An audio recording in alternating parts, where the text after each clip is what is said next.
Why has there been so much talk about May 5th, about the escalation, about Russia, Ukraine? How it really shows that America is involving themselves more in this conflict. What is so special about that day? Why does it seem like everybody's talking about it? Well, today we're going to discuss it because now we're seeing more defense contractors get involved, more American technology, intelligence involved. And then also, they got to learn how to operate this stuff. So what does that mean?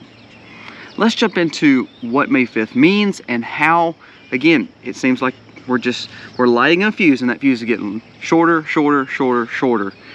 And the question is, how long do we have before the fuse is at the big blow up? Let's jump into it. Today's video starts right now.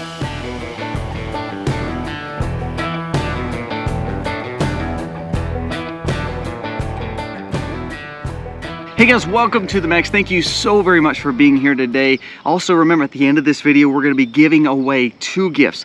One for the people who were on Twitter that started following us, and one for the people who are on here that does not have Twitter, which is totally fine. But thank you so much for watching. If you are new to the channel, remember we do giveaways, so please subscribe to the channel, give us a thumbs up, comment below what you think about this content.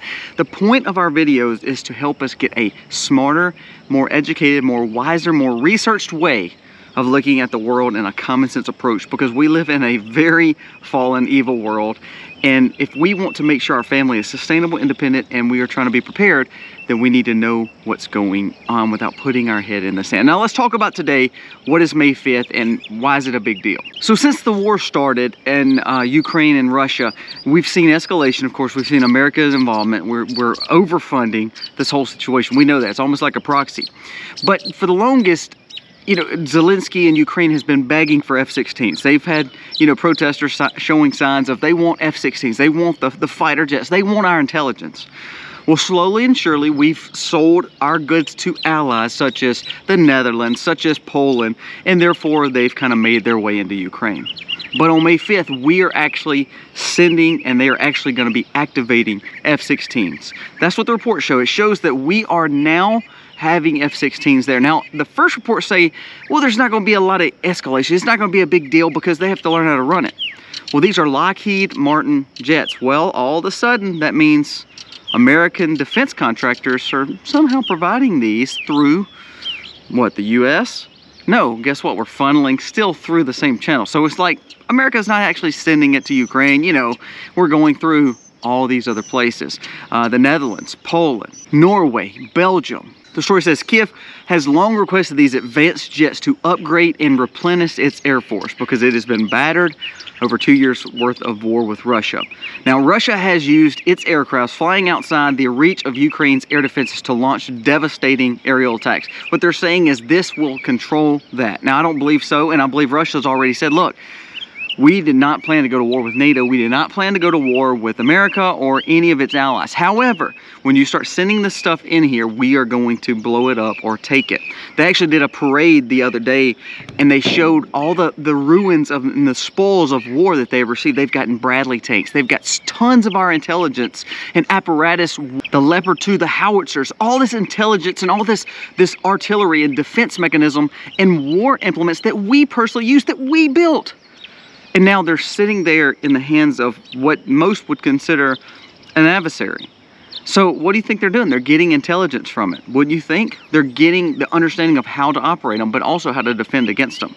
It's kind of like when we left Afghanistan, we left, I mean, billions of dollars worth of goods over there. We're doing the same thing here where we're giving all this stuff and no one knows how to operate it. And then all of a sudden, Russia takes it, and therefore all our intelligence, all our defense is right there. So it allows us to be more vulnerable, I would think, because our best technology is basically getting in the hands of the adversarial relationship right now in the enemy. Now, the question is, why are we all of a sudden wanting to give them this F-16s? I think the danger of this is, well, they're starting to hit targets of refinery. We're trying to use Ukraine to get to Russia. The problem with that is, when is it going to be enough? And again, I don't want to see a war. I don't want to see any escalation. But I think we're literally, again, prodding the bear. I use this term all the time. To where one day they're just going to say it's enough. We're going for it. We're going to maneuver outside the lines of typical war and civility. Could that happen? The crazy thing is our leaders are saying, well, if Russia keeps provoking it, we're going to have to do something. Macron from France just came out and said the same thing. Well, we can't say that we're not going to put troops on the ground because we see Russia escalating. Are we seeing Russia escalate more than we're seeing, you know, really us proxying through Ukraine of escalation where we're providing all this? The bottom line is we need to come to an agreement to where we can sit down and quit seeing people die. Poland came out this week and said there is military-age men literally fleeing the country of Ukraine. Ukraine also did a video the other day where they were helping school-age girls and boys learning how to utilize some of the military things they were needing just in case they had to go to battle. Now we have military-age men running. We see generational loss in Ukraine. We see the fact that now they're teaching children how to do war, basically. Don't you think it needs to come to a stop? It's not about taking sides at this point. It's about the fact that if we care about human life, what are we doing? Why are we helping really give more things on May 5th that all of a sudden it's going to escalate because it's going to give them more power to go straight in? Now, here's the thing. Who's going to teach them how to do this? Who's going to teach them how to run this technology? It's the same thing with a lot of our technology. We teach, our defense contractors teach our military how to utilize the things that they have. The intelligence, the security apparatus. And then all of a sudden, if we turn around and give this to the Ukrainians, I imagine that means Americans are going to be there. Now, they won't say American military, boots on the ground. They'll say, well, contractors, you know, helpers, Lockheed Martin or whomever is providing that help. Do you see how that can escalate? Do you see what we're doing? Now, again, we're not selling them directly to Ukraine. We're selling them to all our allies, or giving them to all our allies, and our allies are giving them to Ukraine. But eventually, this is going to come to a head where someone has got to call chicken. It's like we have two cars that are flying towards each other, and there's one detonation in the middle. Somebody's either got to hit the bomb, or someone's got to dodge it. The question is it going to be Russia or is it going to be NATO? NATO seems like they're full-fledged in. Well, Russia's already warned of nuclear missile use or escalation to a point where they will take NATO on if worse comes to worse and NATO gets into it. Now people say, oh, Russia's not strong enough to go against NATO. That may be the case. But do you know Putin and Xi Jinping are getting together? They're meeting again. Do you think that's just to have a cup of coffee? No, it's to talk about what's going on. What if all of a sudden Russia and China come against NATO? That's a pretty big deal, because guess what? That is oil and the supply chain crisis coming out of China. That is a major escalation. And again, we are provocating it because now we're providing some of our best intelligence, our best defense mechanisms, our best military upgrades to Ukraine. And they can't do it themselves, so they're going to have people who know what's going on, our people, to show them how to utilize it. So is it going to make a big difference, or is it just going to be a way that really Russia just takes our intelligence even more because we're just opening the door to give our tools over? Blows my mind what we're doing here. You know, you hear the fact that, well, I mean, they're doing damage to Russia. Well, they've hit a few places in Russia, no doubt. Let's go over this. It says that Russia has more missiles and air defense and weaponry than they actually did when they started this conflict. That means 24/7 they've been producing warfare for this time. So when, you know, NATO has came out and said, look, we're kind of running out of ammo, we're running out of goods. Russia has actually more than they had when they started this situation. Russia has hundreds of missiles stockpiled for use against Ukraine, and it is able to produce tens more each month. According to the Kiev Military Intelligence Agency, Moscow continues to pummel the country with aerial attacks. However, it is not hurting their arsenal. As of the end of April, Russia forces still had around 400 Onyx cruise missiles, 270 Caliber cruise missiles, and 45 new air-to-surface Kh-69 cruise missiles. They were debuted just last month in Moscow. They are stronger than they've ever been. Now, what Kiev's trying to do and Ukraine's trying to do is say, look, they're so strong, we got to have more help, we got to have more funding. All we are doing is we're sending these people to their death because Russia has not stopped and their stockpiles are getting bigger.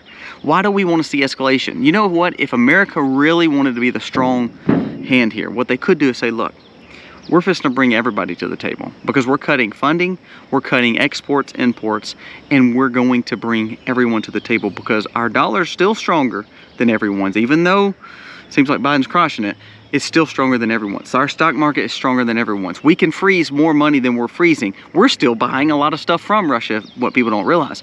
So if we really wanted to stop something and say, we're all coming to the table, cut funding from the exports and imports of natural gas and gas and petroleum from Russia, you cut off funding to Ukraine, and that's gonna bring everybody to the table. You know why?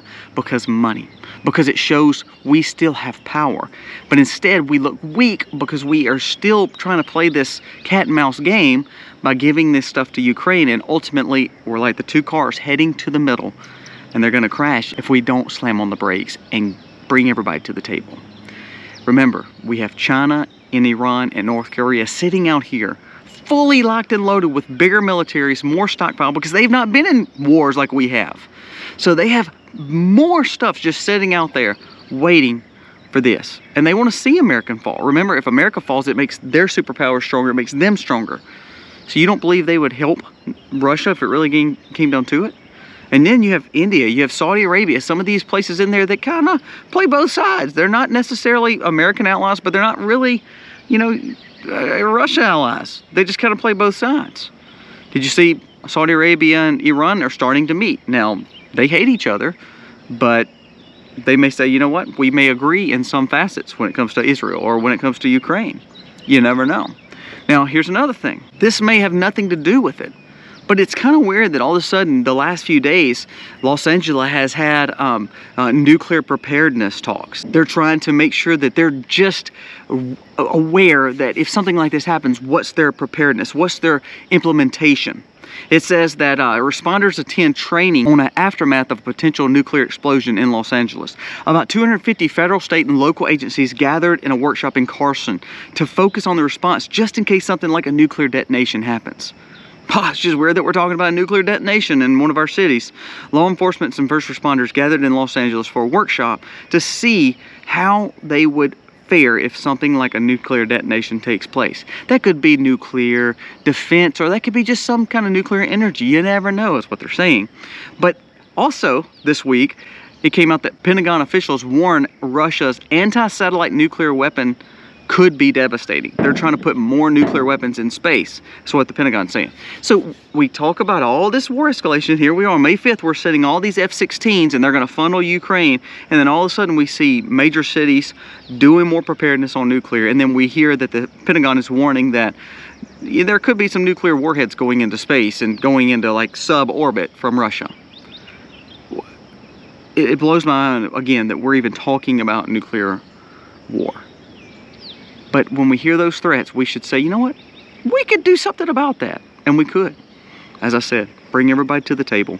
If Biden wanted to show strength, if Biden wanted to get a quote-unquote win before the election, he could bring everybody to the table and handle this. But instead, like defense contractors like Lockheed Martin and all them are funding all this, and so therefore there's probably a lot of money behind it. All the while, kids, school-aged children in Ukraine are getting ready to fight. Sad day.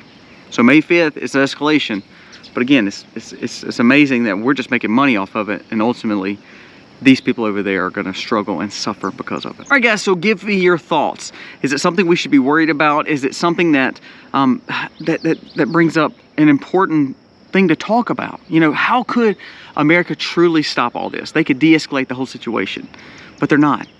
The questions you need to ask yourself is, why do we keep escalating? Well, I think you all know that answer.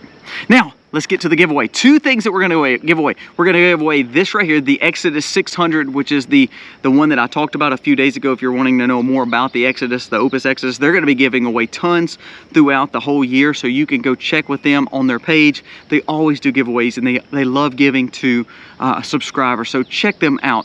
But Opus Exodus 600, it will be going to, this is from Twitter, it will be going to Chris. Chris, it is going to be Chris FL87180846. I'm guessing Chris, Florida. You actually won the Exodus 600. If you could email us or connect us, that way we can find out the information that we're needing to get this to you. So Chris at Chris, Florida, 87180-846 won the Exodus 600. Now for the giveaway that we're going to be doing strictly on YouTube here, we're going to be giving away a survival pack. Basically, Hollow Point started doing this, Hollow Point Coffee Company, one of our sponsors, started doing this little packet, and they started giving these away. And they wanted us to look through it and kind of go through it, and it's like this readiness packet, almost like a, you know, just in case packet. So I'm going to give this away today, and basically this is something that hadn't really even come on the shelves, I don't think, yet. So the winner of this is going to be Papa Cruz 623. Papa Cruz, if you could reach out to us, you won this and we want to get your information. You can reach out to us via our email or Connect. Please reach out to us so we can get your information. Also remember, you know, you'll get these little comments on YouTube. It's spam about how you've won all this. Go check us on Telegram. That's all fake. So if you don't hear us talk about it on a video, or you don't hear us actually make a post about it, then just disregard those things. I think that's a lot of spam.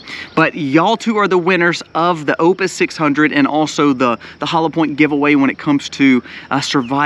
Great necessities to have. Also check out both of those companies. Both of those companies are great companies, and they gave those to us to give to you. So thank you so very much for watching. Keep up with this story, because this is very important that we see these two cars heading for a collision course, and we need to stop and pump the brakes so we will not hit each other. May 5th is a big deal. It's just another form of escalation, and I'm scared the US is going to do so much that they're not going to be able to pull back, and that's what scares me the most. Guys, thank you so much for watching. God bless. Happy homestead, y'all.